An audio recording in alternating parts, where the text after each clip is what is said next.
écosystèmes aquatiques, en fait, il y a beaucoup d'éléments qui participent à leur protection. Puis un de ceux-là, c'est les bandes riveraines. Puis pourtant, c'est un élément qui est hyper important, mais c'est un élément qui est très peu connu aussi de la plupart des gens.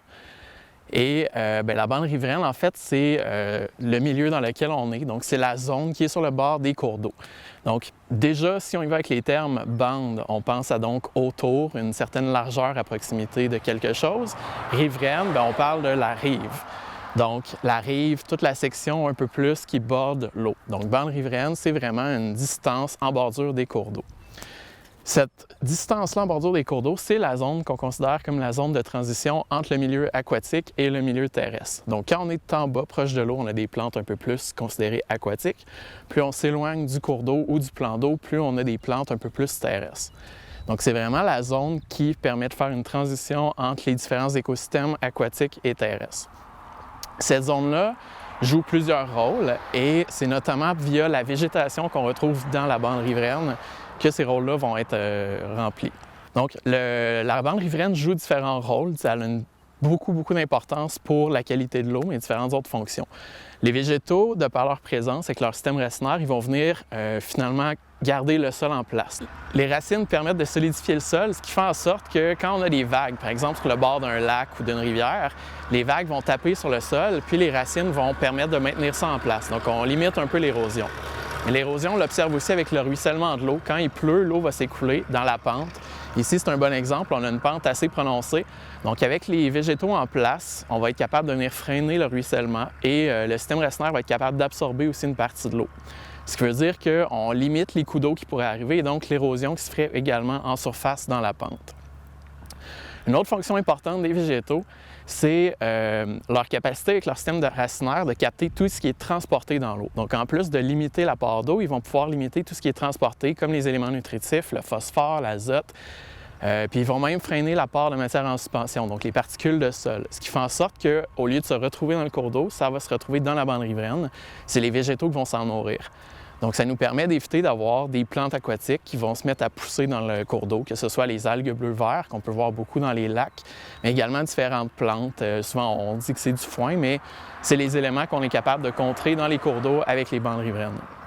Une autre fonction super importante, c'est quand on a des arbres comme ici, on crée un certain effet d'ombrage sur l'eau, ce qui fait en sorte que l'eau devient un peu plus fraîche. La fraîcheur de l'eau, c'est sûr que pour nous, on pense à se baigner, on aime ça quand l'eau est chaude, mais la chaleur de l'eau amène différentes problématiques. Ça vient favoriser la prolifération des plantes aquatiques et donc le fait d'avoir de l'ombrage, on évite la multiplication des plantes aquatiques et donc peut-être des problèmes de perte d'usage, c'est peut-être moins agréable d'aller se baigner. Si on se promène en embarcation, les hélices peuvent prendre dans les plantes, donc on évite plusieurs choses. La bande riveraine, c'est aussi un milieu qui est très riche pour sa biodiversité. Ça crée différents habitats. Quand on a des arbustes, des herbacées, des arbres, c'est les trois composantes qu'on veut d'une bande riveraine. Donc, c'est des espèces différentes qui habitent dans chacune des strates. Donc, c'est super important pour ça. Puis, d'un point de vue économique, ça a une importance aussi pour tout ce qui est biodiversité, tous les effets que ça a, notamment pour les pollinisateurs en milieu agricole. C'est aussi un milieu qui permet une certaine connectivité entre les milieux terrestres, les différents habitats. Il faut imaginer que si on a des endroits où on a des forêts vraiment de chaque côté qui sont séparées, il va y avoir des espèces qui sont prises de chaque côté puis ils ne peuvent pas circuler. Tandis que si on a une bande riveraine qui longe tous les cours d'eau, tous les lacs, là, ça permet d'avoir des couloirs où les espèces peuvent se promener entre les différents sites. Donc, ça favorise aussi la biodiversité puis le maintien d'un écosystème en santé.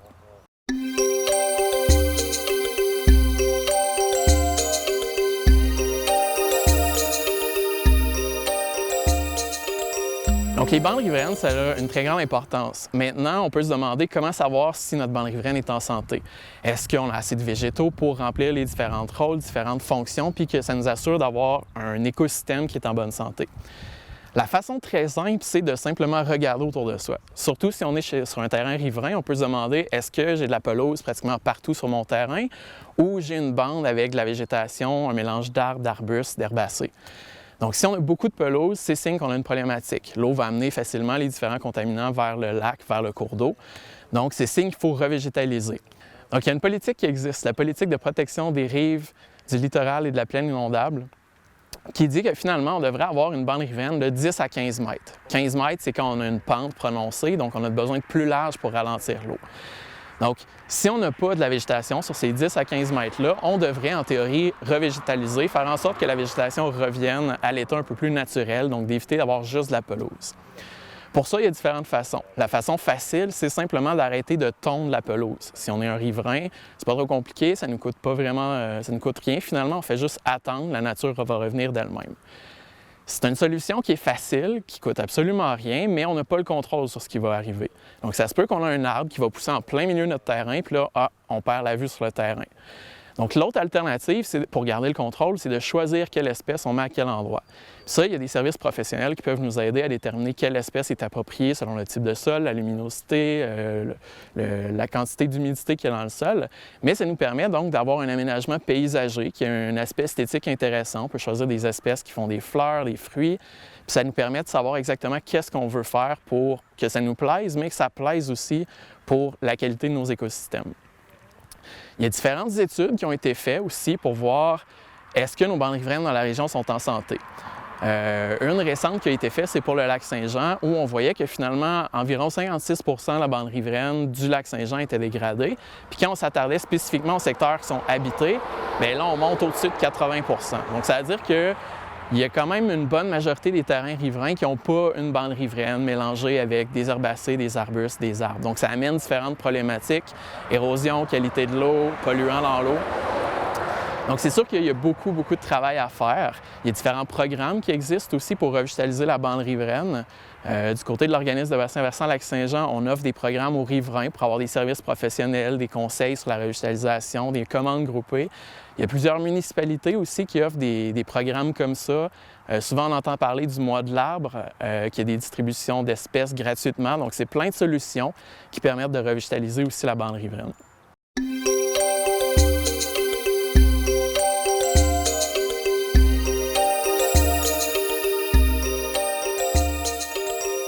Le comité de bassin versant de la rivière Tikouapé, c'est un organisme de concertation dont sa mission, c'est entre autres l'amélioration de la qualité de l'eau et des autres ressources. Puis c'est un organisme qui travaille sur le terrain. C'est un organisme qui réalise des travaux, puis une partie des travaux, la majeure partie des travaux qui sont faits, c'est en milieu agricole. Donc on travaille principalement à revégétaliser des bandes riveraines, à les élargir, à les améliorer si on veut, tant pour la qualité de l'eau que pour la faune, d'autres bénéfices aussi. Bien, une des solutions qu'on apporte lorsqu'on rencontre des producteurs agricoles puis qu'on fait un constat qu'il y a un cours d'eau où il y a présence d'érosion ou que la bande riveraine est peu diversifiée, si on veut, souvent on lui propose de l'élargir, puis de l'aménager, c'est-à-dire de la revégétaliser, donc d'implanter des nouvelles espèces. Bien, en fait, c'est des espèces indigènes, des espèces d'arbres et d'arbustes indigènes, qui peut-être par le temps finiraient par revenir, mais pas avec la même diversité qu'on retrouve, là. Nous, c'est une des actions qu'on met en œuvre quand même depuis une dizaine d'années sur le bassin versant de la rivière Tikouapé. Bien, comme on est sur des terres privées puis sur en milieu agricole, on désire là justement, on ne désire pas contrarier le producteur agricole dans le sens où on ne veut pas implanter des espèces qui vont être envahissantes ou qui collaboreront pas avec les pratiques agricoles, là. Puis souvent, les producteurs agricoles vont avoir en tête des espèces plus pionnières comme le peuplier faux-tremble ou l'aune rugueux. C'est des espèces colonisatrices, donc c'est les espèces premières qui vont revenir. Nous, ce qu'on fait, c'est qu'on saute une étape. On n'attend pas cette colonisation-là, c'est qu'on ramène des nouvelles espèces, bien, des espèces indigènes, puis des espèces normalement qui sont pas en début de succession, mais plutôt là, en fin de succession. Puis, vaut mieux choisir les espèces qu'on implante que laisser faire la nature. On pourrait toujours laisser faire la nature, mais on décide de ramener des nouvelles espèces. Puis, écoute, normalement, on tourne aux alentours d'une dizaine d'espèces d'arbres, une dizaine d'espèces d'arbustes différentes, là. On peut parler du bouleau blanc, le chêne à gros fruits, le mélèze harricin, l'épinette blanche, le sapin baumier, l'orme d'Amérique aussi, qu'on se permet d'implanter. En termes d'arbustes, tous des arbustes là, qui vont faire des fruits, des fleurs, qui font des fleurs éventuellement, des fruits charnus pour les oiseaux, des fruits secs. Là. On parle de physocarpe à feuilles d'aubier, d'aronie noire, de la mélanchier du Canada, le cornouiller stolonifère, la spirée à large feuille. Donc, en gros, c'est qu'on revégétalise, mais on en profite pour améliorer la diversité végétale. Puis, ultimement, ça va améliorer là, la diversité des habitats, puis les habitants, les oiseaux, les mammifères, les pollinisateurs, les insectes qui vont revenir, bien, ils vont être plus diversifiés aussi. Là. Bien, légalement, d'un point de vue réglementaire, là, la politique de protection des rives du littoral et des plaines inondables, là, on parle d'un 10 mètres à partir de la ligne des hautes eaux. Ça peut aller jusqu'à 15 mètres là, lorsqu'on a un talus supérieur à 5 mètres là, ou une pente supérieure à 30 Puis, dans le cas d'un milieu agricole, bien, la politique autorise la pratique d'activités agricoles à l'intérieur de la bande riveraine. Donc, en milieu agricole, on est tenu uniquement à avoir 3 mètres à partir de la ligne des hautes eaux. Puis parfois, 3 mètres, c'est pas si large que ça, si vous voulez. Donc, nous, quand on aménage, on élargit la bande riveraine. Puis, plus souvent qu'autrement, on va l'élargir jusqu'à au moins 5 mètres à partir de la ligne des hautes eaux. Dans le cas qui nous intéresse présentement, là, on peut facilement dire qu'on a un 7 mètres là, de bande riveraine. Dans ce cas-là, il y avait 2 rangées d'arbres et d'arbustes qui avaient été implantés là, en 2013.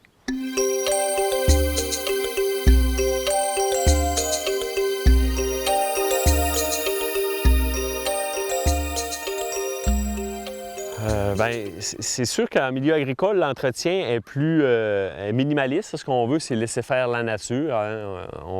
Dites-vous que si on revenait dans 15 ans, bien, les arbres seraient encore plus gros, les arbustes seraient disséminés. Tu sais, les différentes plantes qu'ils ont, bien, ils produisent des fruits, des graines, donc ça va intensifier un peu là, le nombre. Monsieur et madame tout le monde, je vous dirais, ça dépend toujours de l'utilisation qu'on veut faire. Là. Si on est en milieu de villégiature, bien, je pense que plutôt que de donner un conseil, souvent on est appelé, souvent on peut être appelé en milieu de villégiature à rencontrer les gens et à les conseiller sur une bande riveraine en particulier. Là. Je pense qu'il faut que ça soit adapté en fonction de l'utilisation qu'on veut faire de notre terrain. Puis, en fonction aussi là, du type de milieu, est-ce que c'est un lac, est-ce que c'est un cours d'eau? Mais c'est sûr que le comité de bassin versant, on est toujours disposé là, à rencontrer les producteurs agricoles. Souvent, on initie aussi là, ces rencontres. Là, dans le cas, on fait des rencontres collectives ou des rencontres individuelles. Avec les villégiateurs aussi, c'est sûr qu'avec nos partenaires, là, dont l'OBV Lac-Saint-Jean, bien, nous, on participe avec ces derniers pour proposer des plans d'aménagement et de mise en valeur de bandes riveraines en milieu de villégiature.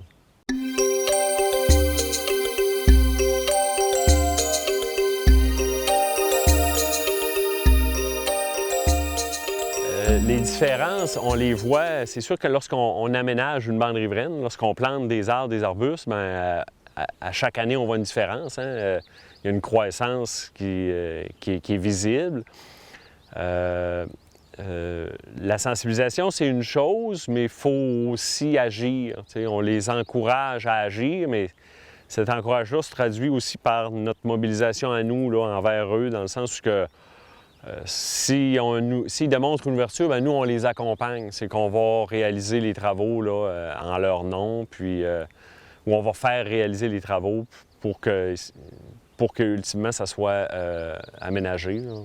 Bien, les bandes riveraines, quand on les rencontre lorsqu'on les rencontre, que ce soit de façon individuelle ou collective, on lui présente les différents bénéfices d'une bande riveraine. Il y en a plusieurs. C'est sûr que lorsqu'on s'adresse à un producteur agricole, on va parler des bénéfices agronomiques. Donc, mettons, si on parle d'un producteur agricole qui est bio, bien, on va leur mentionner qu'une bande riveraine, bien, ça va aider, entre autres, à des pollinisateurs de pouvoir s'y établir. Il va y avoir certains prédateurs là, d'espèces ravageurs de culture qui vont qui vont aussi habiter ces bandes riveraines-là. Je donne comme exemple les faucons émerillons, les moyens-ducs, dans des bandes riveraines plus arborescentes, vont faire des nids, mais ces espèces d'oiseaux-là vont se nourrir de rongeurs. Les producteurs agricoles, souvent, trouvent, eux, ce qui est important, c'est que le terre soit bien drainée, mais les drains vont dans les cours d'eau. Les rats musqués, souvent, vont utiliser les drains comme terriers, ils vont réduire l'efficacité des drains. Les rats musqués vont souvent s'établir dans les cours d'eau où il y a peu ou pas d'arbustes ni d'arbres, donc il n'y a pas de système racinaire. Donc nous, souvent, ça c'est un exemple concret, on lui dit, si on veut améliorer l'efficacité et la durabilité de vos drains, si on aménage, on va favoriser le retour du prédateur du rat musqué, qui est le vison d'Amérique. Puis la population de rats musqués va diminuer, puis vous ne perdrez pas en termes d'efficacité de votre drainage des terres. C'est sûr qu'il y a d'autres bénéfices aussi. Des fois, les producteurs agricoles trouvent ça beau des végétaux. On y va au niveau de l'aspect champêtre du territoire agricole. Vous allez convenir avec moi que c'est agréable à regarder. J'ai pas de misère à imaginer dans 10 ans encore, lorsque les arbres vont être plus gros, les arbustes plus gros aussi. Vous avez juste à écouter aussi, porter une attention. On entend les oiseaux chanter. Ça favorise aussi la faune, ça favorise la biodiversité. Donc, les bandes riveraines, c'est une mesure qui ne coûte pas cher à installer, puis qu'il y a plusieurs bénéfices, puis pas uniquement juste pour les producteurs agricoles, pour tous les gens de la collectivité aussi. Puis ultimement, c'est sûr qu'il va y avoir des bénéfices au niveau de la qualité de l'eau. La bande riveraine va filtrer les particules qui sont amenées par le ruissellement, donc que ce soit les particules fertilisantes ou les pesticides, les particules de pesticides. Donc, on va les retenir avant qu'ils arrivent au cours d'eau. Si on a une bande riveraine qui est plus large, l'eau va filtrer sur une plus grande distance versus une bande riveraine qui est moins large. Donc, si on aménage davantage de bandes riveraines, on peut se figurer que la qualité de l'eau à long terme devrait aussi s'améliorer. Ça, c'est conjugué avec la modification des pratiques culturelles aussi.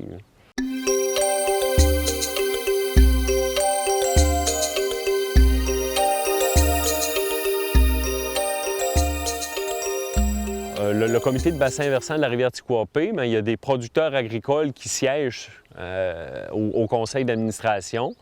Puis il y avait certains producteurs agricoles qui étaient concernés par la qualité de l'eau, entre autres celle de la rivière Tikouapé. Donc ces producteurs agricoles-là se demandaient qu'est-ce qu'on pouvait faire. Une des solutions, c'est pas la solution, mais une des solutions, c'était d'aménager les bandes riveraines. Donc moi, comme biologiste, puis à titre de coordonnateur, on est conscient que ça fait partie de la solution. Puis je pense qu'il y a encore beaucoup de travail à faire au niveau de l'aménagement des bandes riveraines. Les pollinisateurs, là, tu sais, quand tu amènes toutes les abeilles d'une bleuetière, tout est en fleurs en même temps. Mais tu sais, les pollinisateurs naturels, eux, ce qu'ils veulent, c'est polliniser du mois de mai jusqu'au mois d'octobre. Ça prend des fleurs, tu sais, printanières, puis des fleurs automnales. Tu sais, là, on voit, là, lui, il est en fleurs plus printanières. Là, présentement, c'est le cornouiller. Tu sais, le cornouiller, là, on voit des abeilles. On a l'aronie aussi. Tu sais, on pense aux abeilles domestiques. Mais les abeilles domestiques, on peut les prendre puis les déménager où il y a des fleurs, mais il existe des pollinisateurs naturels. Tu sais. Les abeilles domestiques sont en nombre, mais en termes de nombre d'espèces, il y a bien plus d'abeilles solitaires puis de bourdons.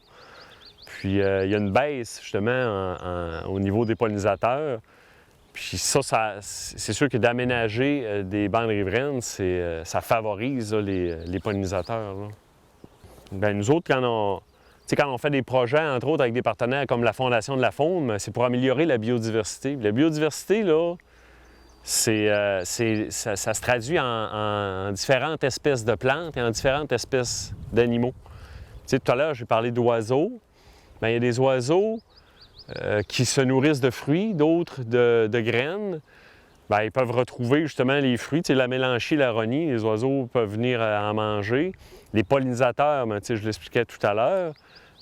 Les micro-mammifères, on parlait du vison, tu sais, les moufettes vont utiliser ce secteur-là. Tu sais, la moufette, elle, n'a pas grand-chose à se nourrir en milieu agricole, mais dans ce coin-là, elle va gratouiller, puis elle va en trouver là, des insectes.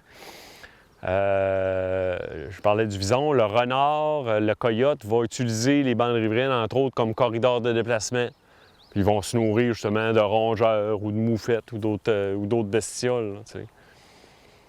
Fait que c'est vraiment, c'est une bande riveraine, mais on pourrait dire que c'est un habitat pour la faune, pour la flore. Tu sais.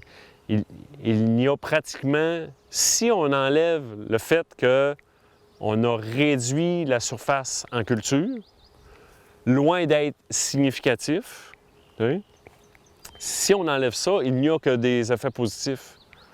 Parce qu'on choisit les espèces qu'on veut implanter. Là. Contrairement à la nature, elle, souvent, ce serait des espèces qui sont plus invasives. Là.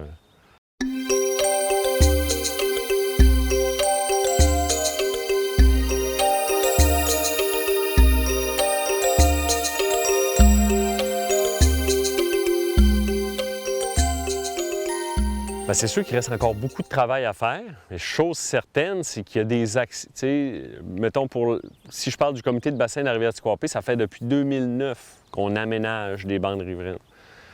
Puis, si on avait davantage de soutien financier, on pourrait en aménager davantage. Nous, c'est toujours des projets ponctuels, des fois des projets sur 2, 3, 4 ans. Et on a des approches par bassin versant. On a quand même plus de 45 km de bandes riveraines qui ont été aménagées là, dans plus ou moins 10 dernières années. Il y a des années où on en aménage près d'une quinzaine. D'autres années, ça, c'est aux alentours de 5, 10 km. Et c'est sûr que si on regardait du haut des airs, le bassin versant de la rivière Tiquapé, on verrait qu'il y a beaucoup de parcelles en culture, puis très peu de bandes riveraines qui sont diversifiées, qui sont larges, un peu à l'image de celles que j'ai derrière moi. Là. Donc, il reste encore beaucoup de chemin à faire, mais on ne se décourage pas, on essaie d'en faire un petit peu par petit peu. Là.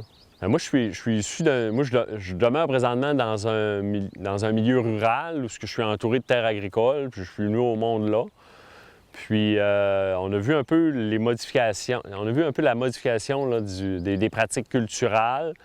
Puis, j'étais interpellé. Là, pour moi, il existait des solutions, puis l'aménagement de bande riveraine, ça en est une.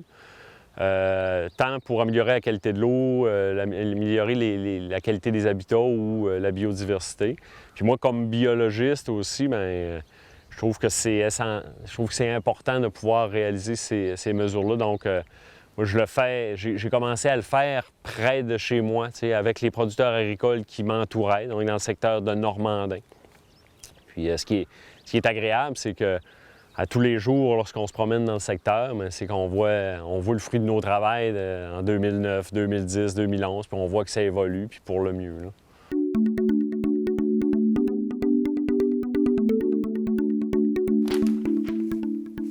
Ah! Vous étiez là? Ben, gars, tant qu'à y être, je vais vous parler un peu de ce qui est durable économiquement puis ce qui ne l'est pas.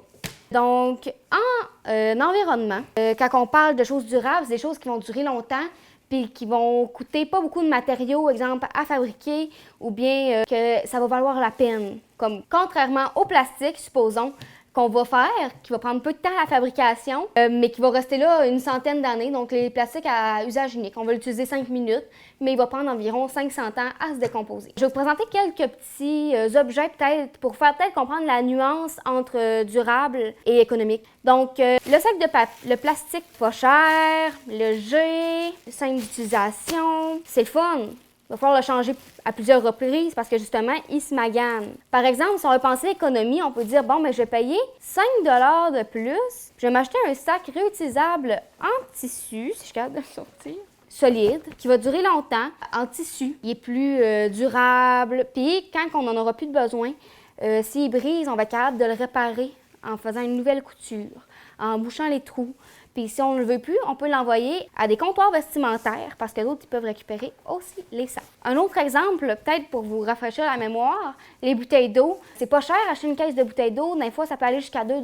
C'est pas cher. Mais la bouteille d'eau, vous allez l'utiliser combien de temps? Maximum 1 heure. Tandis que si vous prenez une gourde, vous allez vous en servir 1 heure également. Vous allez pouvoir la réutiliser à plusieurs reprises. Donc, c'est une petite nuance qu'on veut faire entre le pas cher puis le durable. Parce que ce qui est durable, ce qui est avantageux, c'est que vous n'aurez pas besoin de le racheter dans quelques années. Comme la bouteille d'eau, par exemple. Si je termine ma bouteille d'eau puis que je ne peux pas la réutiliser après, une bouteille d'eau en plastique, il va falloir que j'en rachète d'environ 1 jour, 2 jours, 1 semaine, une nouvelle caisse de bouteille d'eau. Puis l'autre semaine d'après, une autre caisse de bouteille d'eau. Puis l'autre semaine encore. Tandis qu'avec ma gourde, j'ai ça à la remplir, puis j'ai pas besoin d'en racheter. Fait qu'au final, ça devient plus économique d'acheter une gourde, contrairement à qu'il y a plein de bouteilles d'eau qui vont polluer, puis qu'il va falloir que je rachète en grosse quantité, donc je finirai jamais d'en acheter des bouteilles d'eau au final. Sinon, c'est pas mal ce qui conclut ce que je voulais dire. Donc, des fois, payer un petit peu plus cher pour quelque chose qui va être durable, pour quelque chose de qualité, ça vaut peut-être la peine parce que ça va être rentable au bout de quelques années, de quelques jours, de quelques heures même, on ne sait jamais. Donc, des fois, pensez qualité-prix. Donc, je vous souhaite de passer une bonne journée.